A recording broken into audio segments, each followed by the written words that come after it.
राधे राधे, हरे कृष्णा, ओम आदित्याय नमः। आप सभी का दिन शुभ और मंगलमय हो।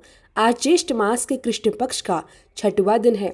आज की तिथि है 7 मई और दिन है गुरुवार।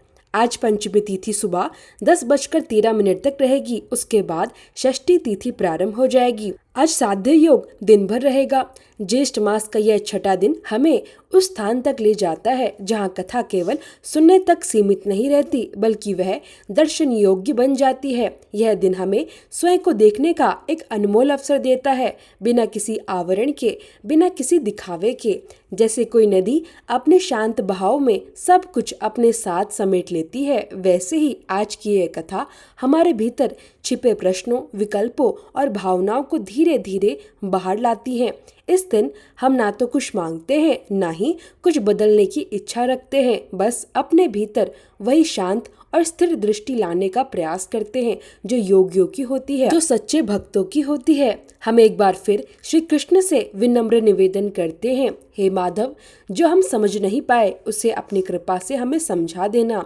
और सूर्यदेव से भी प्रार्थना करते हैं, हे प्रभाकर, हमारे भीतर इतना प्रकाश भर दो कि हम अंधकार में भी सत्य को पहचान सके। प्रिय श्रोताओं, आज के इस पावन अध्याय को प्रारंभ करने से पहले हम सभी मिलकर माँ गंगा से प्रार्थना करें। हे माँ गंगे, आप त्रिलोकों को पवित्र करने वाली भगवती हैं, विष्णुपदी हैं और भगवान शिव की जटाओं में विराजमान होकर कल्याण करने वाली हैं। आपके एक बूंद से ही पापों का नाश हो जाता है। आपके दर्शन मात्र से जन्म जन्मांतर के सभी दोष समाप्त हो जाते हैं। हे माँ गंगे, हमारे जीवन में जो भी दुख, पाप, कष्ट, रोग, गरीबी और कलेश है, कृपया करके अपनी निर्मल धारा से उन्हें बहा दीजिए। हमारे हृदय को शुद्ध कीजिए, हमारे विचारों को पावन बनाइए और हमें मोक्ष की राह दिखाइए। हे गंगे माँ, आपकी शरण में आकर हम सभी आपसे करुणा की याचना करते हैं। हे पाप हरणी, कृपया करके हमें अपने चरणों में स्थान दीजिए और हमारे जीवन को पुण्यमय बना दीजिए। अब आज के अध्याय से पहले हम सभी मिलकर बृहस्पति देवता को प्रणाम करते हैं और उनकी पवित्र कथा का श्रवण करेंगे।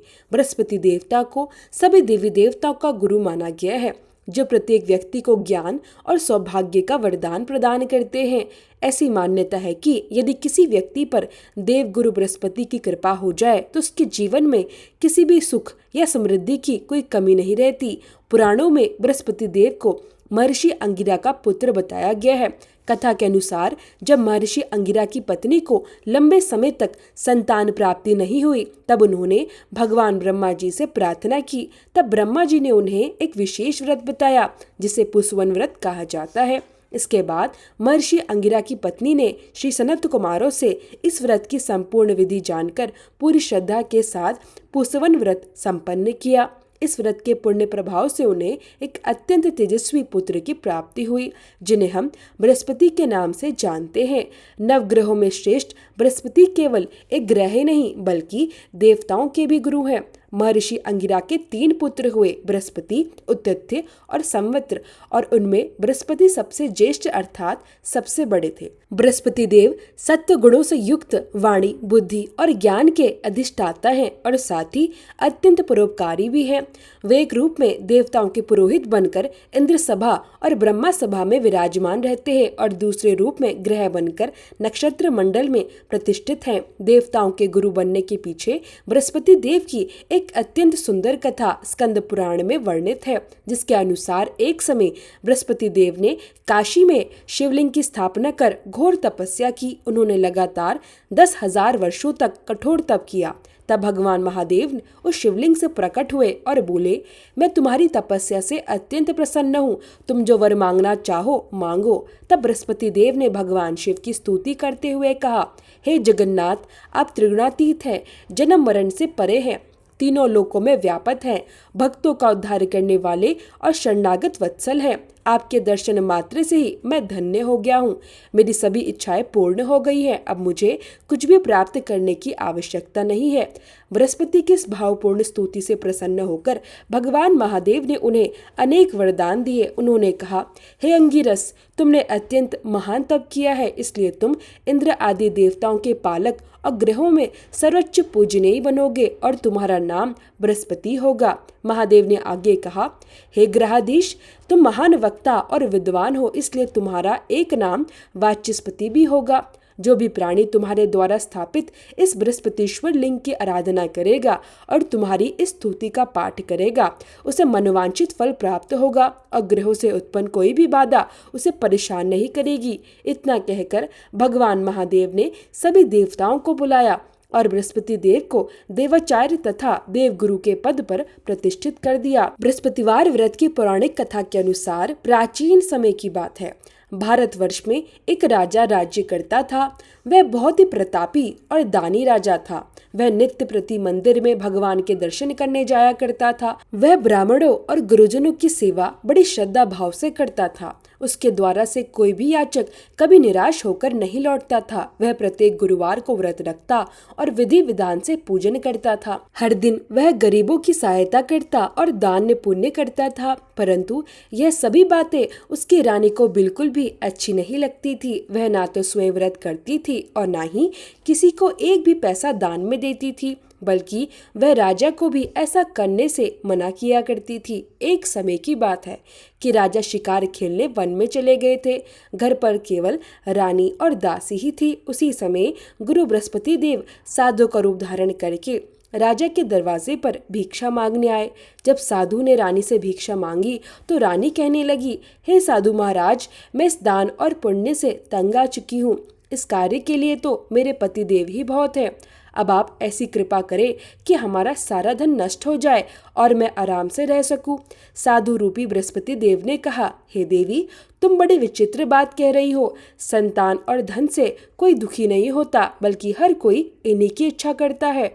पापी व्यक्ति भी पुत्र और धन की कामना करता है। यदि तुम्हारे पास अधिक धन है तो तुम भूखे लोगों को भोजन कराओ, प्याऊ लगवाओ, ब्राह्मणों को दान दो, धर्मशालाएं बनवाओ, कुआं, तालाब, बावड़ी, बाग बगीचे आदि का निर्माण कराओ, निर्धन कन्याओं का विवाह कराओ और यज्ञ आदि पुण्य कार्य करो। ऐसे कर्मों से तुम्हारा और तुम्हारे कुल का नाम परलोक में भी सार्थक होगा और तुम्हें स्वर्ग की प्राप्ति होगी। लेकिन रानी को साधु की यह बातें बिल्कुल पसंद नहीं आई। उसने कहा, हे साधु महाराज, मुझे ऐसे धन की कोई आवश्यकता नहीं है जिसे मुझे दूसरों को दान देना पड़े या जिसे संभालने में ही मेरा सारा समय व्यर्थ हो जाए। तब साधु ने कहा, हे देवी, यदि तुम्हारी ऐसी ही इच्छा है तो जैसा मैं कहता हूँ वैसा ही करो। बृहस्पतिवार के दिन घर को गोबर से लीपना, अपने केशों को पीली मिट्टी से धोना, राजा से कहना कि वह दाढ़ी कटवाए और भोजन में मांस मदिरा का सेवन करना, कपड़ों को धोबी के यहाँ धुलने देना। इस प्रकार 7 बृहस्पतिवार करने से तुम्हारा सारा धन नष्ट हो जाएगा। ऐसा कहकर साधु रूपी बृहस्पति देव अंतर्ध्यान हो गए। रानी ने साधु के कहे अनुसार कार्य करने का निश्चय कर लिया। वह 7 बृहस्पतिवार तक वैसा ही करने लगी, लेकिन केवल 3 ही बृहस्पतिवार बीते थे कि उसकी सारी धन संपत्ति नष्ट हो गई। अब स्थिति यह हो गई कि भोजन के लिए भी परिवार को तरसना पड़ा। वे सांसारिक दुखों से अत्यंत पीड़ित हो गए। तब राजा रानी से कहने लगे, हे रानी, तुम यहाँ रहो, मैं दूसरे देश को जाता हूँ, क्योंकि यहाँ सभी लोग मुझे पहचानते हैं, इसलिए मैं यहाँ कोई काम नहीं कर सकता। मैं परदेश जाकर कोई काम धंधा करूँगा, शायद हमारे भाग्य बदल जाए। ऐसा कहकर राजा परदेश चला गया। वह वहाँ जंगल से लकड़ी काट कर लाता और शहर में बेचता। इसी तरह अपना जीवन व्यतीत करने लगा। इधर राजा के बिना रानी और दासियाँ बहुत दुखी रहने लगी। कभी भोजन मिलता तो कभी केवल जल पीकर ही रहना पड़ता। एक बार तो रानी और दासियों को 7 दिन तक बिना भोजन के रहना पड़ा। तब रानी ने अपनी दासी से कहा, हे दासी, पास के नगर में मेरी बहन रहती है, वह बहुत धनवान है, तू उसके पास जा और वहां से 5 सेर अनाज मांग कर ला, जिससे कुछ समय तक हमारा गुजारा हो सके। दासी रानी की बहन के पास गई। उस समय रानी की बहन पूजा कर रही थी। दासी ने कहा, हे रानी, मुझे आपकी बहन ने भेजा है, कृपया मुझे 5 सेर बेजड़ दे दीजिए। दासी ने यह बात कई बार कही, लेकिन रानी की बहन ने कोई उत्तर नहीं दिया, क्योंकि वह उस समय बृहस्पतिवार की कथा सुन रही थी। जब दासी को कोई उत्तर नहीं मिला तो वह दुखी होकर लौट आई। वह रानी से बोली, हे रानी, आपकी बहन तो बहुत घमंडी है, वह छोटे लोगों से बात भी नहीं करती। मैंने कई बार कहा, लेकिन उसने कोई जवाब नहीं दिया। तब रानी बोली, हे दासी, इसमें उसका कोई दोष नहीं है। जब दिन बुरे आते हैं तब कोई सहारा नहीं देता। अच्छे और बुरे का पता विपत्ति में ही चलता है। अब जो ईश्वर की इच्छा होगी वही होगा। यह सब हमारे भाग्य का दोष है। उधर रानी की बहन ने सोचा, मेरी बहन की दासी आई थी लेकिन मैं उससे बात तक नहीं कर सकी, इससे वह अवश्य ही दुखी हुई होगी। तब कथा समाप्त कर और विष्णु भगवान का पूजन करके वह अपनी बहन के घर आई और बोली, हे बहन, मैं बृहस्पतिवार का व्रत कर रही थी।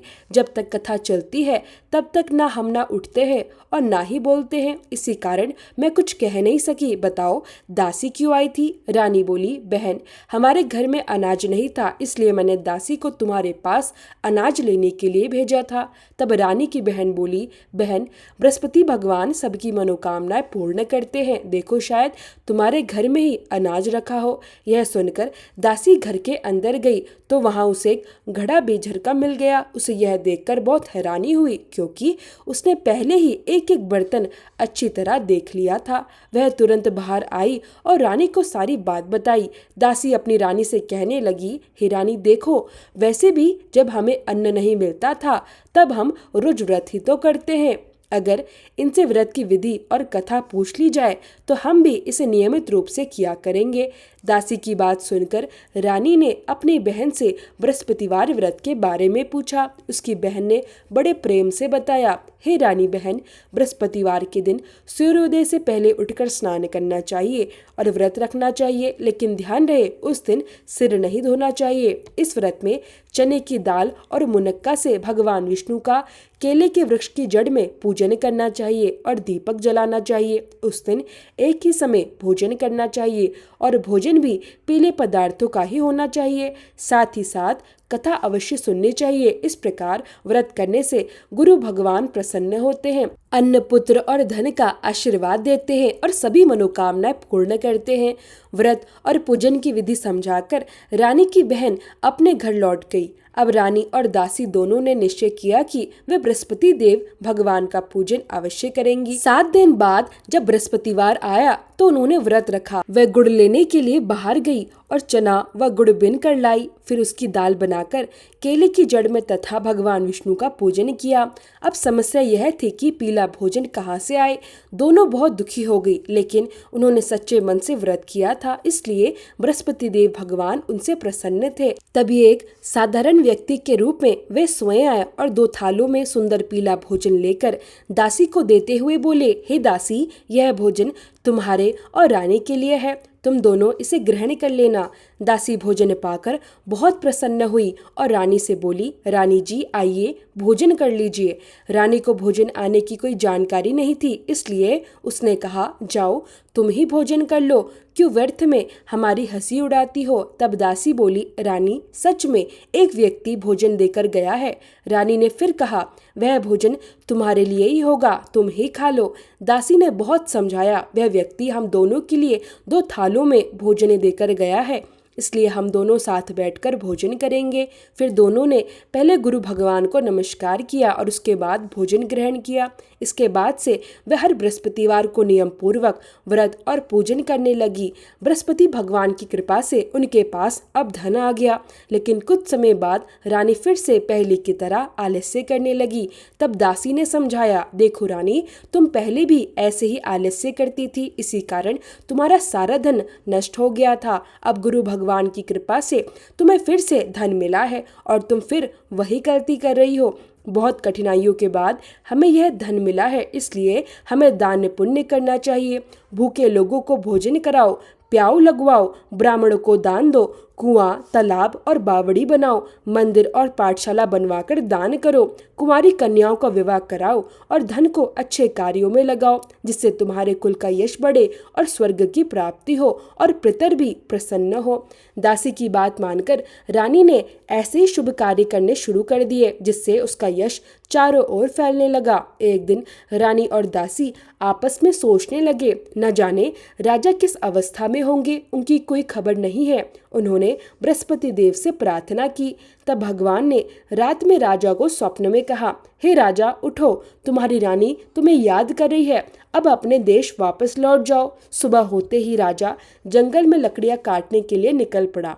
रास्ते में वह सोचने लगा कि रानी की गलती के कारण उसे कितने कष्ट सहने पड़े। राजपाट छोड़कर जंगल में रहना पड़ा और लकड़ियां बेचकर जीवन बिताना पड़ा। उसी समय बृहस्पति देव एक साधु के रूप में वहां आए और बोले, हे लकड़हारे, इस सुनसान जंगल में किस चिंता में बैठे हो, मुझे बताओ। यह सुनकर राजा की आंखों में आंसू आ गए। उसने साधु को प्रणाम किया और बोला, हे प्रभु, आप तो सब कुछ जानते हो। फिर उसने अपनी पूरी कहानी सुना दी। साधु बोले, हे राजा, तुम्हारी पत्नी ने बृहस्पति देव का अपमान किया था, इसलिए तुम्हारी यह स्थिति हुई। लेकिन अब चिंता मत करो, भगवान तुम्हें पहले से भी अधिक धन देंगे।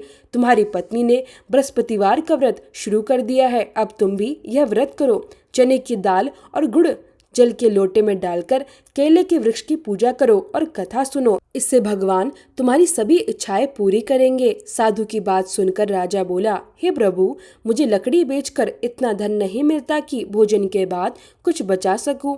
मैंने रात में अपनी रानी को भी बहुत व्याकुल देखा है, लेकिन मेरे पास कोई साधन नहीं है जिससे उसकी खबर ले सकूं, और मैं बृहस्पति देव की कथा कैसे कहूं, मुझे तो कुछ भी नहीं मालूम। साधु ने कहा, हे राजा, तुम किसी भी बात की चिंता मत करो। बृहस्पतिवार के दिन तुम रोज की तरह लकड़ियां लेकर शहर में जाओ। तुम्हें रोज से 2 गुना धन प्राप्त होगा, जिससे तुम भली भांति भोजन कर लोगे और बृहस्पति देव की पूजा का सामान भी आ जाएगा।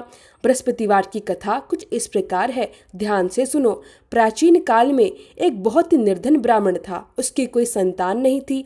वह नित्य पूजा पाठ करता, परंतु उसकी पत्नी बहुत मलिनता के साथ रहती थी। वह ना तो स्नान करती और ना ही किसी देवी देवता का पूजा करती। प्रातःकाल उठते ही सबसे पहले भोजन करती और बाद में कोई अन्य कार्य किया करती थी।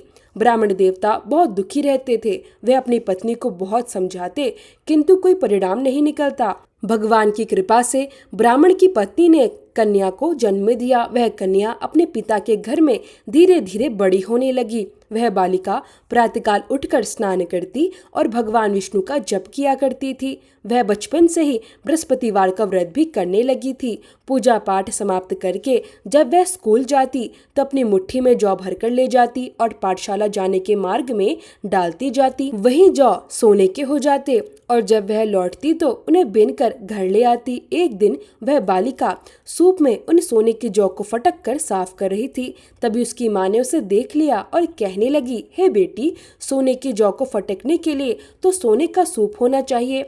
दूसरे दिन गुरुवार था। उस कन्या ने व्रत रखा और बृहस्पति देव से प्रार्थना करते हुए कहा, हे प्रभु, यदि मैंने सच्चे मन से आपकी पूजा की हो तो मुझे सोने का सूप प्रदान कीजिए। बृहस्पति देव ने उसकी प्रार्थना स्वीकार कर ली। रोज की तरह वह कन्या जौ फैलाती हुई पाठशाला चली गई। जब वह वापस लौटी और जौ बिनने लगी तो बृहस्पति देव की कृपा से उसे सोने का सूप प्राप्त हुआ। वह उसे घर ले आई और उसी से जौ साफ करने लगी, परंतु उसकी माँ का वही पुराना ढंग बना रहा। एक दिन वह कन्या सोने के सूप में जौ साफ कर रही थी। उसी समय उस नगर का राजकुमार वहां से होकर निकला।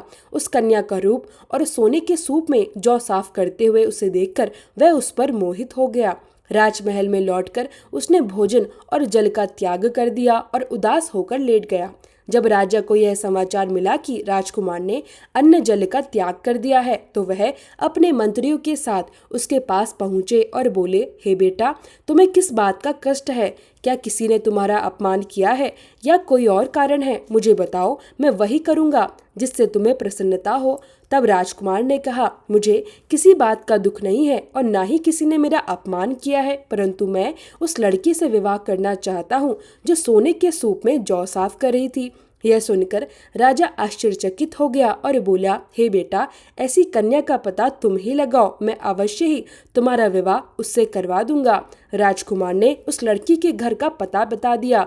मंत्री उस ब्राह्मण के घर गया और राजा का संदेश सुनाया। कुछ ही दिनों में उस ब्राह्मण की कन्या का विवाह राजकुमार के साथ संपन्न हो गया। कन्या के घर से जाते ही ब्राह्मण के घर में फिर से गरीबी का वास हो गया। अब तो भोजन के लिए भी अन्न बड़ी मुश्किल से मिलने लगा। एक दिन दुखी होकर ब्राह्मण अपनी पुत्री से मिलने गया। बेटी ने पिता की दुखी अवस्था देखी और अपनी माँ का हाल पूछा। ब्राह्मण ने सब कुछ बता दिया। तब पुत्री ने बहुत सारा धन देकर अपने पिता को विदा किया।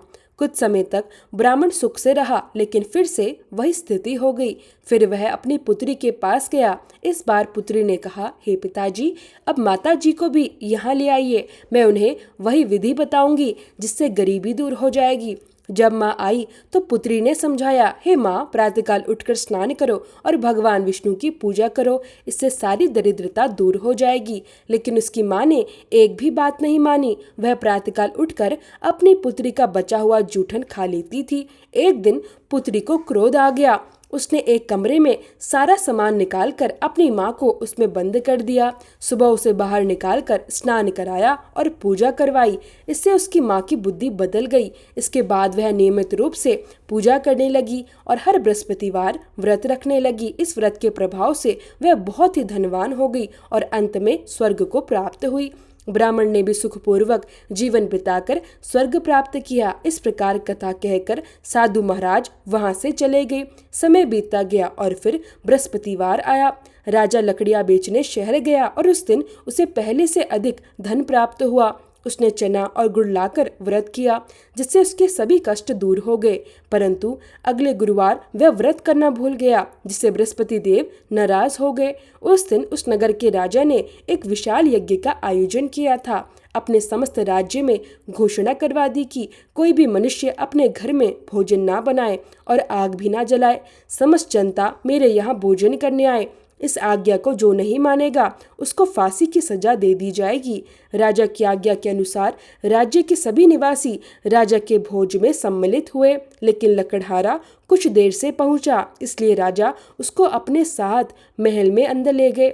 जब राजा लकड़हारे को भोजन करा रहे थे तो रानी की दृष्टि उस खूंटी पर पड़ी जिस पर उसका हार लटका हुआ था। उसे हार खूंटी पर लटका दिखाई नहीं दिया। रानी को निश्चय हो गया कि मेरा हार उस लकड़हारे ने चुरा लिया है। उसी समय सैनिक बुलवाकर उसको कैद खाने में डलवा दिया। जब लकड़हारा कारागार में पड़ गया तो वह बहुत दुखी होकर विचार करने लगा कि न जाने कौन से पूर्व जन्म के कर्म से मुझे यह दुख प्राप्त हुआ है, और उसी साधु को याद करने लगा जो उसे जंगल में मिला था। तत्काल बृहस्पति देव साधु के रूप में प्रकट हुए और उसकी दशा को देखकर कहने लगे, अरे मूर्ख, तूने बृहस्पति देवता की कथा नहीं की, इस कारण तुझे यह दुख प्राप्त हुआ है। अब चिंता मत कर, बृहस्पतिवार के दिन कारागार के दरवाजे पर 4 पैसे पड़े मिलेंगे, उनसे तू बृहस्पति देव की पूजा करना तो तेरे सभी कष्ट दूर हो जाएंगे। अगले बृहस्पतिवार उसे कारागार के द्वार पर 4 पैसे पड़े मिले। राजा ने पूजा का सामान मंगवाकर कथा कही और प्रसाद बांटा। उसी रात्रि को बृहस्पति देव ने उस नगर के राजा को स्वप्न में कहा, हे राजा, तूने जिस आदमी को कारागार में बंद कराया है वह निर्दोष है, वह राजा है, उसे छोड़ देना। रानी का हार उसी खूंटी पर लटका हुआ है। अगर तू ऐसा नहीं करेगा तो मैं तेरे राज्य को नष्ट कर दूंगा। राजा प्रातःकाल उठा और खूंटी पर हार टंगा देखकर लकड़हारे को बुलाकर क्षमा मांगी तथा राजा के योग्य सुंदर वस्त्र और आभूषण भेंट कर उसे विदा किया। गुरुदेव की आज्ञा अनुसार राजा अब अपने नगर को चल दिया। राजा जब नगर के निकट पहुंचा तो उसे बड़ा ही आश्चर्य हुआ। नगर में पहले से अधिक बाग, तालाब और कुएं तथा बहुत सी धर्मशालाएं और मंदिर बने हुए हैं। राजा ने पूछा कि यह किसका बाग और धर्मशाला है। तब नगर के सब लोग कहने लगे, यह सब रानी और दासी द्वारा बनवाए गए हैं। राजा को आश्चर्य हुआ और गुस्सा भी आया। जब रानी ने खबर सुनी कि राजा आ रहे हैं तो उसने अपनी दासी से कहा, हे दासी, देख, राजा हमको कितनी बुरी हालत में छोड़ गए थे। वह हमारी ऐसी हालत देखकर लौट ना जाए, इसलिए तू दरवाजे पर खड़ी हो जा। रानी की आज्ञा अनुसार दासी दरवाजे पर खड़ी हो गई। जब राजा आए तो उन्हें अपने साथ महल में ले आई। तब राजा ने क्रोध करके अपनी तलवार निकाली और पूछने लगा, बताओ, यह धन तुम्हें कैसे प्राप्त हुआ है? तब रानी ने बताया, हमें यह सब धन बृहस्पति देव के व्रत के प्रभाव से प्राप्त हुआ है।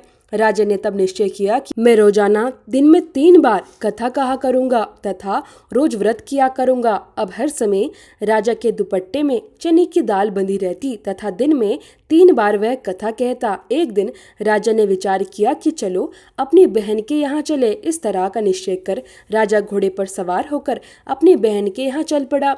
रास्ते में उसने देखा कि कुछ आदमी एक मुर्दे को ले जा रहे हैं। उन्हें रोक कर राजा कहने लगे, अरे भाइयों, मेरी बृहस्पतिवार की कथा सुन लो। वे बोले, लो, हमारा तो आदमी मर गया है और इसको अपनी कथा की पड़ी है। परंतु कुछ आदमी बोले, अच्छा कहो, हम तुम्हारी कथा भी सुनेंगे। राजा ने दाल निकाली और कथा कहनी शुरू कर दी। जब कथा आधी हुई तो वह मुर्दा हिलने लगा और जब कथा समाप्त हुई तो राम राम करके वह मनुष्य खड़ा हो गया। राजा आगे बढ़े, उसे चलते चलते शाम हो गई। आगे मार्ग में उसे किसान खेत में हल चलाता मिला। राजा उससे बोला, अरे भैया, तुम मेरी बृहस्पतिवार की कथा सुन लो। किसान बोला, जब तक मैं तेरी कथा सुनूंगा तब तक 4 हरैया जोत लूंगा। जा अपनी कथा किसी और को सुनाना।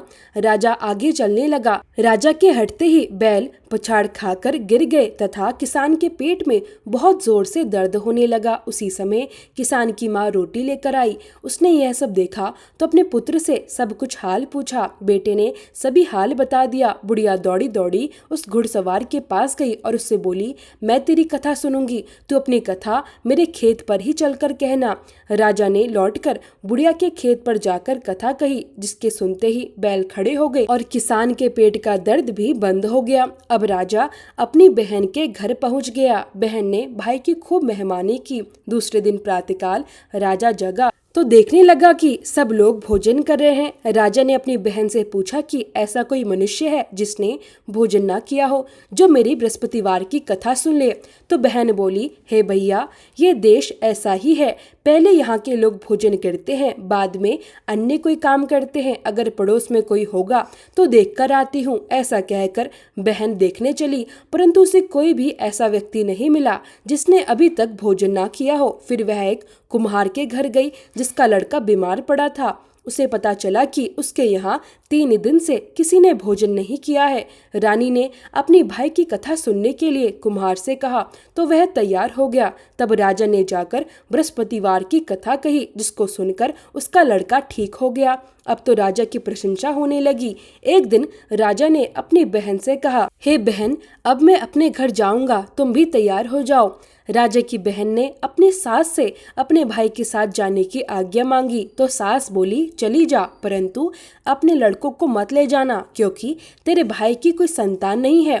बहन ने अपने भाई से कहा, हे भैया, मैं तो चलूंगी, परंतु कोई बालक नहीं जाएगा। राजा ने कहा, जब कोई बालक नहीं चलेगा तो तुम भी जाकर क्या करोगी। फिर दुखी मन से राजा अपने नगर को लौट आया।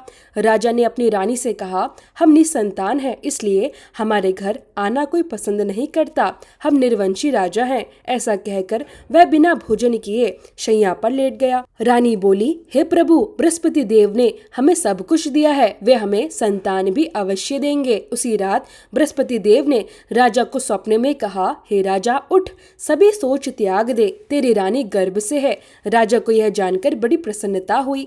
9वें महीने रानी के गर्भ से एक सुंदर पुत्र पैदा हुआ। जब राजा की बहन ने यह शुभ समाचार सुना तो वह बहुत खुश हुई तथा बधाई लेकर अपने भाई के यहाँ आई। तभी रानी ने कहा, घोड़ा चढ़कर तो नहीं आई, गधा चढ़ी आई। रानी की बहन बोली, भाई, मैं इस प्रकार ना कहती तो तुम्हें संतान कैसे मिलती। बृहस्पति देव ऐसे ही हैं, जिसके मन में जो कामनाएं रहती हैं सभी को पूर्ण करते हैं। जो सद्भावना पूर्वक बृहस्पतिवार का व्रत करता है और कथा पढ़ता है अथवा सुनता है और दूसरों को भी सुनाता है, बृहस्पति देव उसकी सभी मनोकामनाएं पूर्ण करते हैं। बृहस्पति देव उनकी सदैव रक्षा करते हैं। जो संसार में सद्भावना और सच्चे मन से बृहस्पति देव का पूजन करते हैं, उनकी सभी मनोकामनाएं उसी प्रकार पूर्ण होती है जैसे रानी और राजा ने बृहस्पति देव की कथा का गुणगान किया। उनकी सभी इच्छाएं बृहस्पति देव ने पूर्ण की। मनुष्य को हृदय से उनका मनन करते हुए जयकार करनी चाहिए। प्रेम से बोलिए बृहस्पति देवता की जय। अब सुनिए ज्येष्ठ मास महात्म्य में आज की कथा। श्री ब्रह्मा जी कहते हैं, हे महादेव, इस प्रकार अमित ओजस्वी भगवान भास्कर की रथ यात्रा करने वाला और दूसरों से कराने वाला व्यक्ति पर वर्षों तक अर्थात ब्रह्मा जी की आधी आयु तक सूर्यलोक में वास करता है। उस व्यक्ति के कुल में ना कोई गरीब होता है और ना कोई रोगी। सूर्य भगवान के अभ्यंग के लिए घी समर्पित करने वाला तथा विभिन्न प्रकार के तिलक करने वाला व्यक्ति सूर्यलोक को प्राप्त करता है। गंगा आदि तीर्थों से जल लाकर जो सूर्य नारायण को स्नान कराता है वह वरुण लोक में निवास करता है। लाल रंग का भात और गुड़ का नैवेद्य अर्पित करने वाला व्यक्ति प्रजापति लोक को प्राप्त करता है और जो भक्ति भाव से सूर्य नारायण को स्नान कराकर उनका पूजन करता है वह अंत में सूर्य लोक में निवास करता है। जो व्यक्ति सूर्य देव को रथ चढ़ाता है, रथ के मार्ग को पवित्र करता है और पुष्प तोरण पकवान आदि से उसे सुंदर रूप से सजाता है वह वायु लोक में निवास करता है। जो व्यक्ति नृत्य गीत आदि के द्वारा इस उत्सव को हर्ष उल्लास से मनाता है वह सूर्य लोक को प्राप्त करता है। जब सूर्य देव रथ पर विराजमान होते हैं उस दिन जागरण करने वाला पुण्यवान व्यक्ति निरंतर आनंद को प्राप्त करता है। जो व्यक्ति भगवान सूर्य की सेवा आदि के लिए किसी व्यक्ति को नियोजित करता है अर्थात आमंत्रित करता है वह अपनी सभी मनोकामना को पूर्ण कर सूर्य लोक में निवास करता है। रथारूढ़ भगवान सूर्य का दर्शन करना तो अत्यंत महान सौभाग्य की बात मानी गई है। जब रथ यात्रा उत्तर अथवा दक्षिण दिशा की ओर होती है उस समय दर्शन करने वाला व्यक्ति वास्तव में धन्य होता है और जिस दिन रथ यात्रा होती है उसके ठीक 1 वर्ष बाद उसी दिन पुनः रथ यात्रा करनी चाहिए। यदि वर्ष के बाद यात्रा करना संभव न हो सके तो 12 वर्ष अत्यंत उत्साह और भक्ति के साथ यह उत्सव संपन्न करना चाहिए। बीच में इस यात्रा को पुनः नहीं कराना चाहिए। इसी प्रकार यदि बीच में इंद्रध्वज के उत्सव में भी कोई विघ्न आ जाए तो उसे भी 12 वर्ष में ही संपन्न करना चाहिए, उससे पहले नहीं। जो व्यक्ति रथ यात्रा की व्यवस्था करता है वह इंद्र आदि लोकपालों के सायुज्य को प्राप्त करता है और जो व्यक्ति इस यात्रा में विघ्न उत्पन्न करता है वह मंदेय जाति के राक्षस बन जाता है। सूर्य नारायण की पूजा किए बिना जो अन्य देवताओं की पूजा करता है उसकी पूजा निष्फल मानी जाती है। रथ यात्रा के समय जो व्यक्ति सूर्य नारायण का दर्शन करता है वह निष्पाप हो जाता है। षष्ठी, सप्तमी, पूर्णिमा, अमावस्या और रविवार के दिन दर्शन करने से अत्यंत पुण्य की प्राप्ति होती है। आषाढ़, कार्तिक और माघ की पूर्णिमा को दर्शन करने से अनंत पुण्य मिलता है। इन तीनों मासों में भी रथ यात्रा करनी चाहिए और इनमें भी कार्तिक पूर्णिमा विशेष फलदायक होने के कारण महाकार्तिकी कही गई है। इन पावन समयों में जो व्यक्ति उपवास रखकर भक्ति भाव से भगवान की आराधना करता है वह निश्चित ही सद्गति को प्राप्त होता है।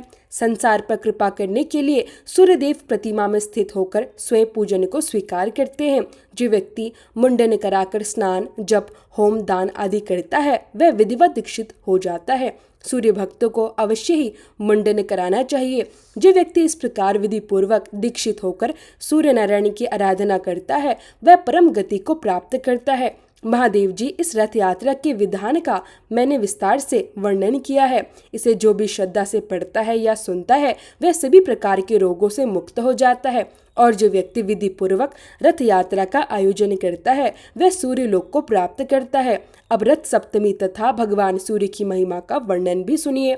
श्री ब्रह्मा जी कहते हैं, हे रुद्र, माघ मास के शुक्ल पक्ष की षष्ठी तिथि को उपवास रखकर गंध आदि उपचारों से भगवान सूर्य नारायण की पूजा करनी चाहिए और रात्रि में उनके सम्मुख शयन करना चाहिए। सप्तमी के दिन प्रातःकाल विधि पूर्वक पूजा करें और उदार भाव से ब्राह्मणों को भोजन कराएं। इस प्रकार 1 वर्ष तक प्रत्येक सप्तमी को व्रत रखकर रथ यात्रा करनी चाहिए। कृष्ण पक्ष में तृतीया तिथि को एक भक्त, चतुर्थी को नक्त व्रत, पंचमी को आयचित व्रत, षष्ठी को पूर्ण उपवास तथा सप्तमी को पारण करना चाहिए। रथ में भगवान सूर्य की विधिवत पूजा करके स्वर्ण तथा रत्नों से अलंकृत और तोरण पकवानों से सुसज्जित रथ में सूर्य नारायण की प्रतिमा स्थापित कर ब्राह्मण की पूजा करके उसे दान देना चाहिए। यदि स्वर्ण संभव ना हो तो चांदी, ताम्र या आटे का रथ बनाकर आचार्य को दान करना चाहिए। हे महादेव, यह सप्तमी तिथि अत्यंत उत्तम और पापों का नाश करने वाली है। माघ मास की इस रथ सप्तमी के दिन भगवान सूर्य के लिए किया गया स्नान, दान, होम और पूजा आदि सत्कर्म 1000 गुना फल प्रदान करते हैं। ज्येष्ठ मास की सप्तमी, जिसे भानु सप्तमी कहा जाता है, उस दिन जो भी भक्त विधि विधान से सत्कर्म करता है और सूर्य नारायण की पूजा करता है उसके जन्म जन्मांतर के पाप नष्ट हो जाते हैं। इस सप्तमी के महात्म्य का भक्ति भाव से श्रवण करने वाला व्यक्ति ब्रह्मा हत्या जैसे महापाप से भी मुक्त हो जाता है। सुमंतु मुनि ने कहा, हे राजन, इस प्रकार रथ यात्रा का विधान बताकर ब्रह्मा जी अपने लोक को चले गए और रुद्रदेव भी अपने धाम को प्रस्थान कर गए। अब आप और क्या सुनना चाहते हैं, यह भी बताइए।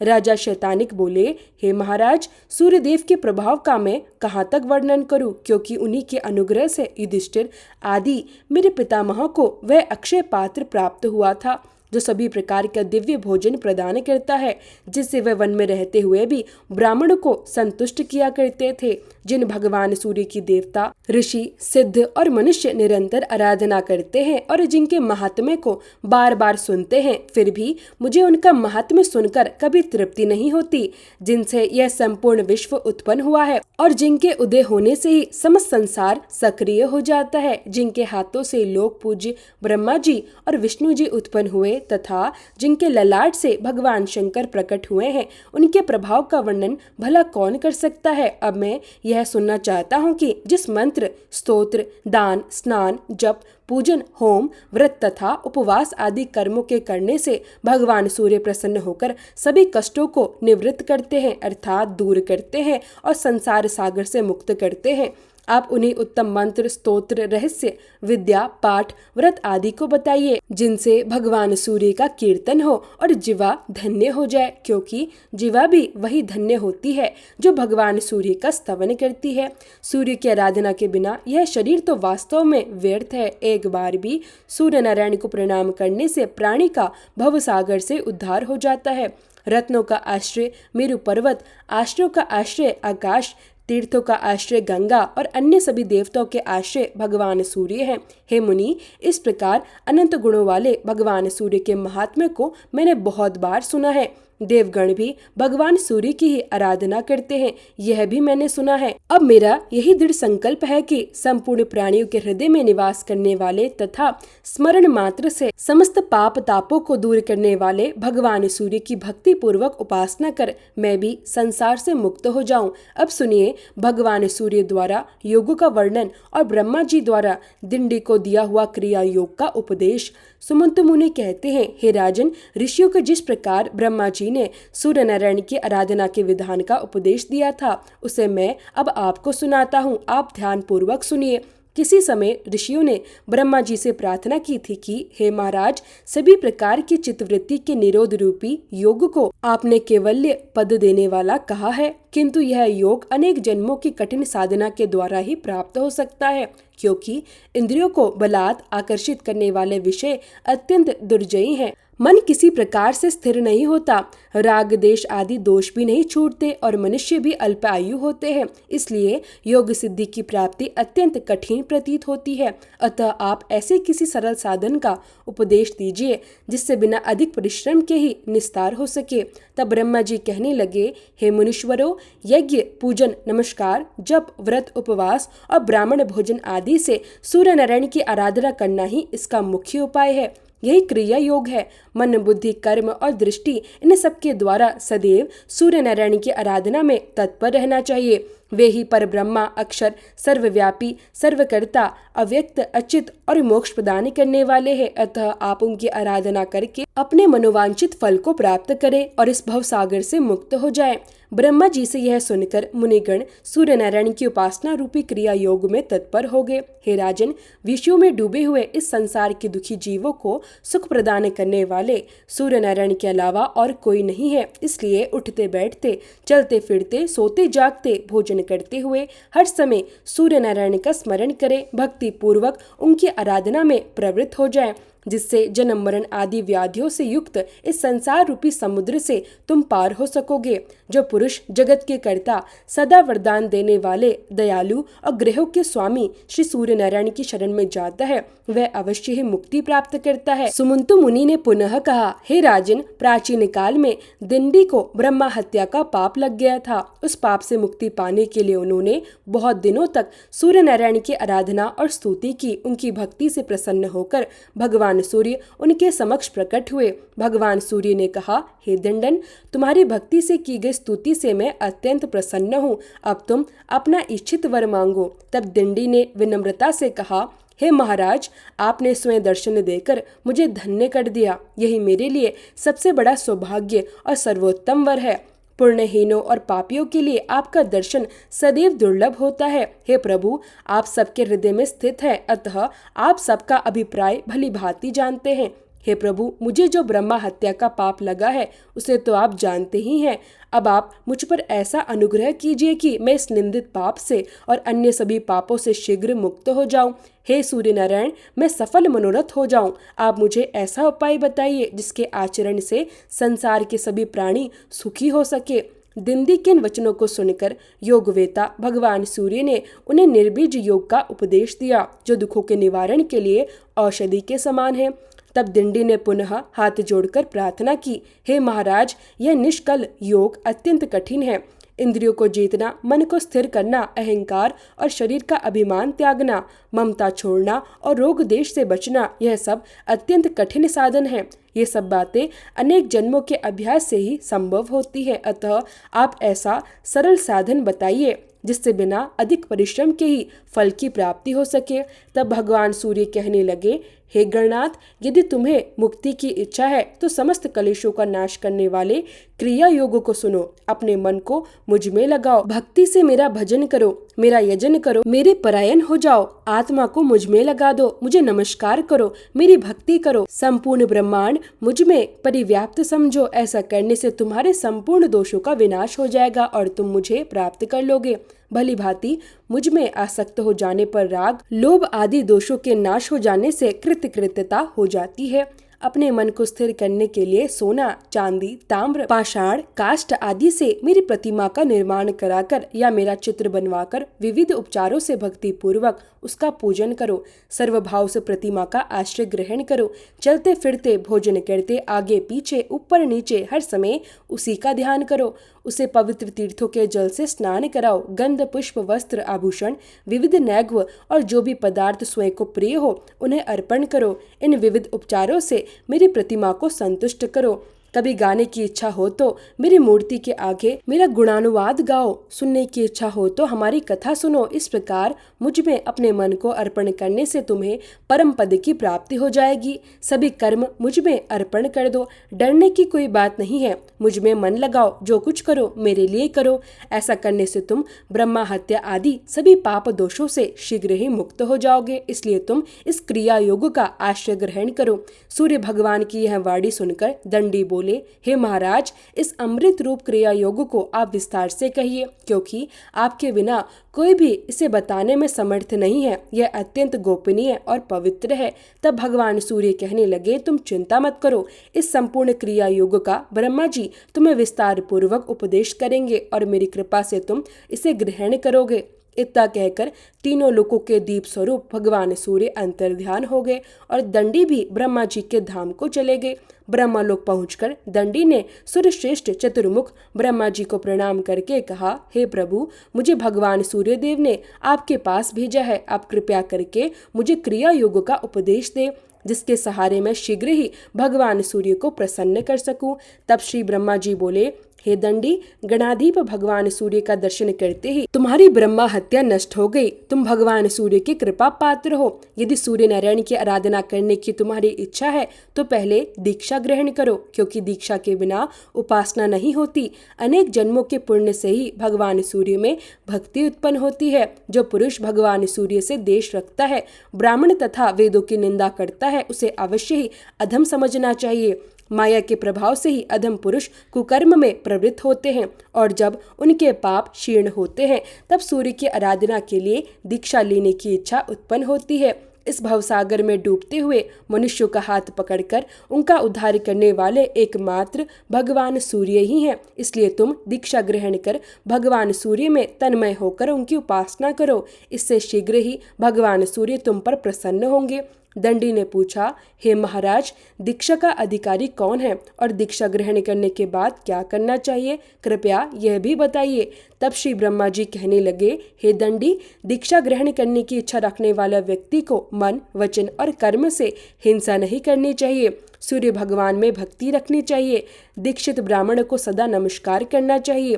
किसी से द्रोह नहीं करना चाहिए और सभी प्राणियों को सूर्य के रूप में देखना चाहिए। देव, मनुष्य, पशु, पक्षी, चींटी, वृक्ष, पाषाण आदि इस समस्त जगत के सभी पदार्थों और आत्मा को सूर्य से भिन्न नहीं समझना चाहिए और मन, वचन, कर्म से किसी में भी पाप बुद्धि नहीं रखनी चाहिए। ऐसा पुरुष ही दीक्षा का अधिकारी होता है। जो गति सूर्य नारायण की आराधना से प्राप्त होती है वह ना तो तप से मिलती है और ना ही बड़े बड़े यज्ञों से। जो हर प्रकार से भगवान सूर्य का भक्त है वही वास्तव में धन्य है। उसके अनेक कुलों का उद्धार हो जाता है। जो अपने हृदय में भगवान सूर्य की अर्चना करता है वह निष्पाप होकर सूर्य लोक को प्राप्त करता है। सूर्य का मंदिर बनाने वाला अपनी 7 पीढ़ियों को सूर्यलोक में स्थान दिलाता है और जितने वर्षों तक उस मंदिर में पूजा होती है उतने 1000 वर्षों तक वह सूर्यलोक में आनंद भोगता है। निष्काम भाव से सूर्य की उपासना करने वाला व्यक्ति मोक्ष को प्राप्त करता है। जो उत्तम लेप, सुंदर पुष्प, सुगंधित धूप प्रतिदिन सूर्य नारायण को अर्पित करता है वह यज्ञ के समान फल प्राप्त करता है। यज्ञ में बहुत सामग्रियों की आवश्यकता होती है, इसलिए सभी लोग यज्ञ नहीं करते, लेकिन भक्ति से दूर्वा अर्पित करने पर भी उससे अधिक फल प्राप्त हो जाता है। इसलिए हे दंडी, गंध, पुष्प, धूप, वस्त्र, आभूषण और विविध प्रकार के नैवेद्य जो भी उपलब्ध हो और जो भी प्रिय हो उसे भक्ति पूर्वक सूर्य नारायण को अर्पित करो। तीर्थों के जल, दही, दूध, घी, शक्कर और शहद से उनका स्नान कराओ। गीत, वाद्य, नृत्य, स्तुति, ब्राह्मण भोजन, हवन आदि से भगवान को प्रसन्न करो, किंतु यह सभी पूजन भक्ति और विश्वास के साथ होना चाहिए। मैंने भगवान सूर्य की आराधना करके ही सृष्टि की है।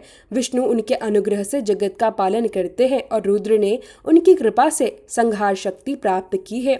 ऋषिगण भी उनकी कृपा से ही मंत्रों का साक्षात्कार करते हैं। इसलिए हे दंडी, तुम भी पूजन, व्रत और उपवास के द्वारा पूरे वर्ष भगवान सूर्य की आराधना करो। इससे तुम्हारे सभी कलेश दूर होंगे और तुम्हें शांति प्राप्त होगी। हरे कृष्णा।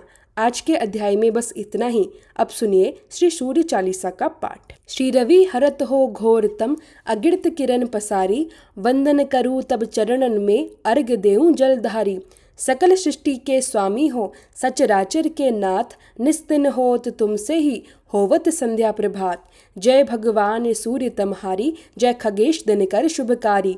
तुम हो सृष्टि के नेत्र स्वरूपा, त्रिगुणधारी त्रिवेद स्वरूपा। तुम ही कर्ता पालक संहारक, भुवन चतुर्दश के संचालक। सुंदर बदन चतुर्भुजधारी, रशीम रथी तुम गगन विहारी। चक्र शंख अर श्वेत कमलधर, वर मुद्रा सोहत चोटेकर।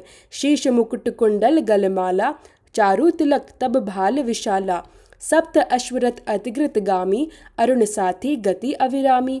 रक्त वरुण आभूषण धारक, अति प्रिय तोहे लाल पदारथ। सर्वात्मा कहे तुम ऋग्वेदा, मित्र कहे तुमको सब वेदा। पंचदेवों में पूजे जाते, मन वांछित फल साधक पाते। द्वादश नाम जाप उद्धारक, रोग शोक अरु कष्ट निवारक। माँ कुंती तब ध्यान लगायो, दानवीर सुत कर्ण सो पायो। राजा युधिष्ठिर तब जस गायो, अक्षय पात्र वो वन में पायो। शस्त्र त्याग अर्जुन अकुरायो, बन आदित्य हृदय से पायो। विद्यांचल तब मार्ग में आयो, हाहाकार तिमिर से छायो। मुनि अगस्त गिरि गर्व मिटायो, निज तब बल से विदेही नवाइयो। मुनि अगस्त महिमा गाई, सुमिर भय विजयी रघुराई।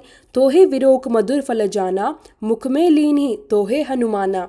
तब नंदन शनिदेव कहावे, पवन के सुत शनि तीर मिटावे। यज्ञ व्रत स्तुति तुम्हारी कीनी, भेंट शुक्ल यजुर्वेद की दीनी। सूर्यमुखी खडितर तब रूपा, कृष्ण सुदर्शन भानु स्वरूपा। नम्न तोहे ओमकार स्वरूपा, नम्न आत्मा अरु काल स्वरूपा। दीन दिगत तब तेज प्रकाशे, उज्ज्वल रूप तुम्ही आकाशे। दश दिग्बाल करत तब सुमिरन, अंजलि नित्य करत है अर्पण। त्रिविध ताप हरता तुम भगवन, ज्ञान ज्योति करता तुम भगवन। सफल बनावे तब आराधना, गायत्री जप सरल है साधन। संध्या त्रिकाल करत जो कोई, पावे कृपा सदा तब वो ही। चित शांति सूर्याष्टक देव, व्याधि अपाधि सब हर लेवे। अष्टदल कमल यंत्र शुभकारी, पूजा उपासन तब सुखकारी। माघ मास शुद्ध सप्तमी पावन, आरंभ हो तब शुभ व्रत पालन। भानु सप्तमी मंगलकारी, भक्ति दायनी तोषणहारी। रविवासर जो तुमको ध्यावे, पुत्राधिक दुख वैभव पावे। पाप रूपी पर्वत के विनाशी, व्रज रूप तुम हो अविनाशी। राहु आन तब ग्रास बनावे, ग्रहण सूर्यता को लग जावे। धर्म दान तप करते हैं साधक, मिटत राहु तब पीड़ा बाधक। सूर्य देव तब कृपा कीजे, दीर्घ आयु बल बुद्धि दीजे। सूर्य उपासना कर नित ध्यावे, कुष्ठ रोग से मुक्ति पावे। दक्षिण दिशा तोरी गति जावे, दक्षिणायन वो ही कहलावे। उत्तर मार्गी तोरो रथ होवे, उत्तरायण तब वो कहलावे। मन अरु वचन कर्म हो पावन, संयम करता भलित आराधना। भरत दास चिंतन करत, घर दिन कर तब ध्यान। रखियो कृपा इस भक्त पे, तुम्हारी सूर्य भगवान। ओम जय सूर्य भगवान, जय हो दिनकर भगवान। जगत के नेत्र स्वरूपा, तुम हो त्रिगुण स्वरूपा। धरत सब ही तब ध्यान। ओम जय सूर्य भगवान, सारथी अरुण है प्रभु, तुम श्वेत कमल धारी। तुम चार भुजाधारी, अश्व हैं सात तुम्हारे, कोटि किरण पसारे। तुम हो देव महान। ओम जय सूर्य भगवान, उषा काल में जब तुम उद्यान चले आते, सब तब दर्शन पाते।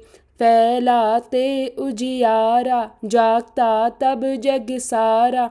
करे सब तब गुणगान। ओम जय सूर्य भगवान, संध्या में भुवनेश्वर अस्तान चले जाते। गोधन तब घर आते, गोधुली बेला में हर घर हर आंगन में हो तब महिमा गान। ओम जय सूर्य भगवान, देव दनुज नर नारी, ऋषि मुनिवर भजते। आदित्य हृदय जपते, स्तोत्रे मंगलकारी। इसकी है रचना न्यारी, देव नव जीवन दान। ओम जय सूर्य भगवान, तुम हो त्रिकाल रचेता, तुम जग के आधार।